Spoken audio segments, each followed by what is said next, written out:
भारत के चंद्रयान 3 ने इतिहास रचते हुए चांद के साउथ पोल पर सफल लैंडिंग की है। ऐसा करने वाला भारत पहला देश बन गया है।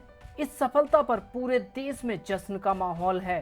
तो चलिए जानते हैं सफल लैंडिंग करने के बाद प्रज्ञान रोवर चांद की सतह पर कैसे काम करेगा।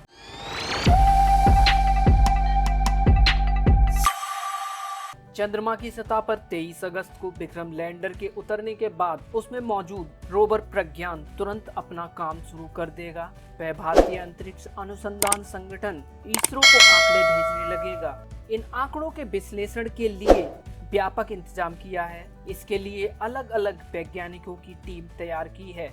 इसरो की कोशिश है कि चंद्रयान 3 के आंकड़ों पर आधारित कोई भी महत्वपूर्ण जानकारी की घोषणा का प्रकाशन सबसे पहले एजेंसी के द्वारा किया जाए। दरअसल 2008 में चंद्रयान के भेजे आंकड़ों की मदद से नासा ने पहले घोषणा कर दी थी। इसीलिए इसरो इस बार अपनी तैयारी में कोई कमी नहीं रखना चाहता। लैंडिंग के बाद प्रज्ञान रोवर चंद्रमा की सतह पर 14 दिन घूम घूम कर आंकड़े इकट्ठे करेगा।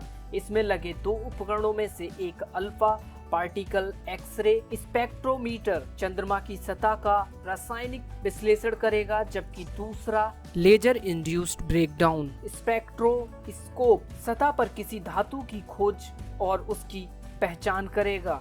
इसरो अधिकारियों के मुताबिक दोनों उपकरणों की तकनीक अलग अलग है और काम करीब करीब एक जैसा ही है। यह उपकरण स्वयं ही काम करेंगे और उसके आंकड़े रोवर से सीधे लैंडर विक्रम और फिर प्रोपुलेशन मॉड्यूल के पास पहुंचाएंगे।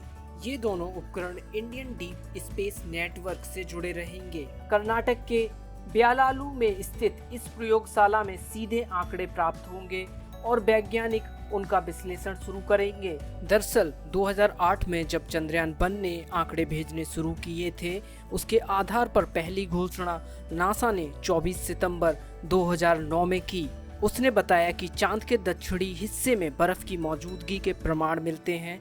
नासा ने यह घोषणा चंद्रयान 1 में भेजे गए अपने उपकरण मून मिनरोलॉजी मैप M3 के आंकड़ों के आधार पर की। बाकायदा साइंस जर्नल में इस बारे में जानकारी प्रकाशित हुई। इसके एक दिन बाद इसरो ने दावा किया कि उसके उपकरण मून स्पेक्ट्रोब MIP के आंकड़ों ने पहले ही इसकी पुष्टि कर दी थी, लेकिन घोषणा करने में वह चूक गया। इसलिए इस बार इसरो ने कोई विदेशी उपकरण नहीं भेजा है, इसलिए कोई भी नतीजा वह सबसे पहले निकालने की तैयारी में है। चंद्रयान 3 के आंकड़े इसलिए भी महत्वपूर्ण हैं क्योंकि चांद के जिस दक्षिणी ध्रुव के क्षेत्र में प्रज्ञान रोवर उतरेगा, वहां अभी तक कोई भी देश नहीं पहुंचा है।